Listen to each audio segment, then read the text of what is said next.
This is for you. No, yeah. Well, yes. So I just go in right, Islam, then I think Sin, and then Bai. Bismillah ar-Rahman ar-Rahim. Begin in the name of God, the most compassionate, the most merciful. And it's very interesting that that is actually the starting words that we mention as the opening before we recite anything from the book of God that we have, the Quran. Very truthfully, this idea of forgiveness, when I heard that this was the topic, I thought to myself, how much should I prepare on this? Because you could write books from any tradition. And so I did something that's a little bit uncharacteristic of me, which is I wanted to kind of let it go as a conversation. So let's see whether that was a good idea or not, but we'll explore this right now. And this is really kind of happening straight from the heart, so let's see how this goes. When I first thought, or when I first heard about the idea of forgiveness, as far as a topic to present, 10 minutes, forgiveness, what do you say? I think that my first thought was, why do we even have the concept of forgiveness? Where does that come from? It's so fascinating that we take it for granted.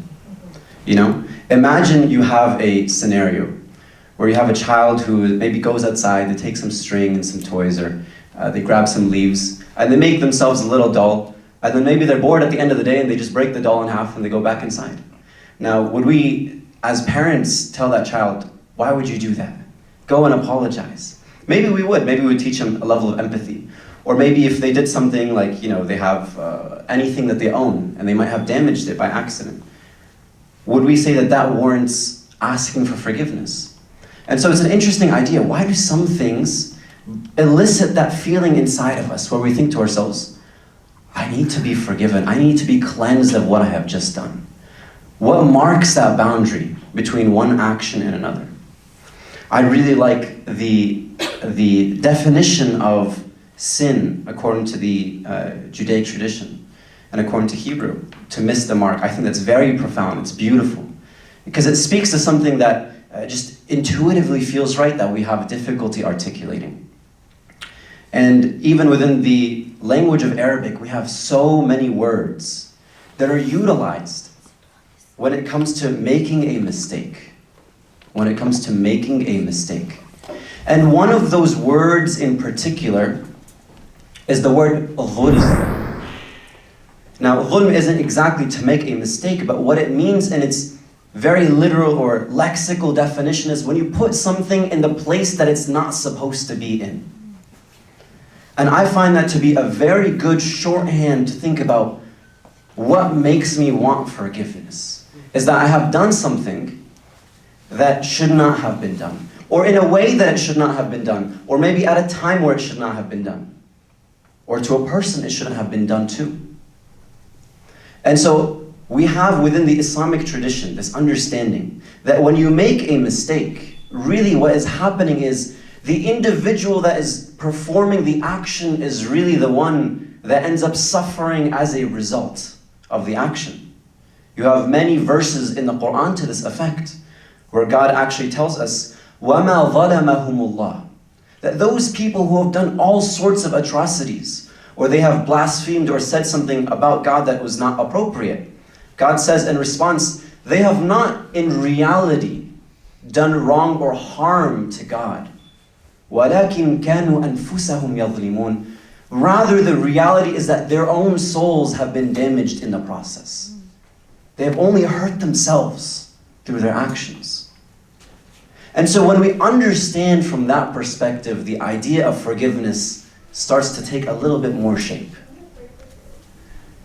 Because we have within us, the human being is a magnificent creature and creation of God. And within us, we have signs of God Himself. That how do we have something as incredible as our own ability to decide what we do? And God tells us this is a gift that the human being has. But with this gift, there's consequences. There is the good, but there's also the abuse of that gift as well. There's the good side of it, but there's also the abuse of that gift as well. Of the ability to make your own decisions in the currents of life. And that is really, again, in a more personal way how I imagine the concept of forgiveness. If a person does not forgive, at the end of the day, there's something within their own selves that is not yet healed. That forgiveness really, although we are letting something go for another individual, perhaps we receive more out of the action of forgiving than even the other individual. And so we understand forgiveness in the Islamic tradition, if you will, on a kind of horizontal dimension and also a vertical dimension, if you will. And so you can imagine that our fellow human beings, we all exist on an equal field, and yet sometimes we might harm or abuse one another. And so we can imagine that a kind of horizontal dimension. And then on a vertical dimension is with our relationship to God Almighty Himself. That we might overstep the boundaries that our Creator has given us, trespass against our own selves. And for that, we also need to ask forgiveness. So with the time remaining, I want to briefly, explore on those two ideas. And we'll actually do it in reverse order. So, intuitively, every human being has this understanding when they have done something wrong. Even a child. Before you teach them or you give them a certain set of principles and morality, even children have this feeling when they've done something wrong. It might not come out immediately. The older brother might take something from the younger sister, but somewhere there is a little bit of reflection even in that 4-year-old's mind and heart that sometimes sparks. You see it behind their eyes. Maybe I shouldn't have done that.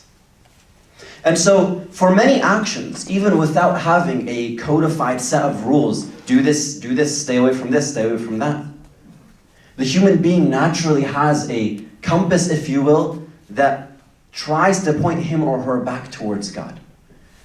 Which is why we have so many common themes of morality. Don't steal, don't murder, don't abuse one another. And then on top of that, we have specific instructions on how exactly we can keep ourselves purified, on how exactly we can live in a manner that is most appropriate for us as determined by our Creator, the one who has given us our sense of will, the one who has given us our sense of purpose, the one who has given us the gifts that we have. And so we understand intuitively when we do something wrong, but we also have an extra set of rules that we often follow, and different religions will articulate it in different ways. Now, when we overstep any of those lines and we feel ourselves hurting, then immediately, and I believe this will hold true across different faith traditions, we intuitively, immediately ought to turn back to God and ask for forgiveness, which is a sense of healing. God, heal me because of the weight that I have put on my own self, the burden I have put on my own self, the damage or injury I have done to my own self. And we do this, again, as part of every single faith tradition. And in Islamic tradition in particular, we have names that God has described Himself with, such as the most compassionate, the most loving, the one who is capable of forgiving all things. And there are certain attributes of God that are divine and beautiful and maximal and perfect. But we are also encouraged to try and bring some of those beautiful qualities into our own lives, into our own existence. And forgiveness is very much one of those things. There is a verse in the Quran, a very, very powerful verse, that was revealed in the context of a scandal that was being spread within the community of Muslims in the very early days. So we have the Prophet Muhammad, peace and blessings be upon him. He has his community around him, and they're still learning many things about how to be a Muslim. Sometimes you don't know until you make a mistake, and then you are told, don't do that again. And so there was one such incident where there was a scandal that was spread. A couple people did it maliciously. Everybody else was somewhat clueless or innocent or unsure of how to handle it. But regardless, reputations were damaged and people were deeply hurt. And there was an innocent lady who was the wife of our Prophet who was particularly slandered. And the father of this lady was very close, in fact, the closest friend to the Prophet. And he was so hurt that people could say something about his family like this. Abu Bakr, his own daughter was slandered in a way that was completely untrue. And he discovered that there were people in his own family that were actually propagating this rumor. And so he said, I swear to God, you will never receive a penny from me ever again. I supported you when you didn't have a dime to your name. And you have paid me back like this? And so he said, I swear to God, I will never, ever give you a penny for my wealth again. And at this, there was a verse that was revealed specifically for this individual, saying, وَلْيَعْفُوا وَلْيَصْفَحُوا, encouraging the believers to forgive and let these things go. Although it's painful, although it hurts. And listen to the logic of this, and with this I'll pass the microphone, but this I think really hits the core of what forgiveness is about in Islam. God says, وَلْيَعْفُوا, cover it up, وَلْيَصْفَحُوا, and turn a new page.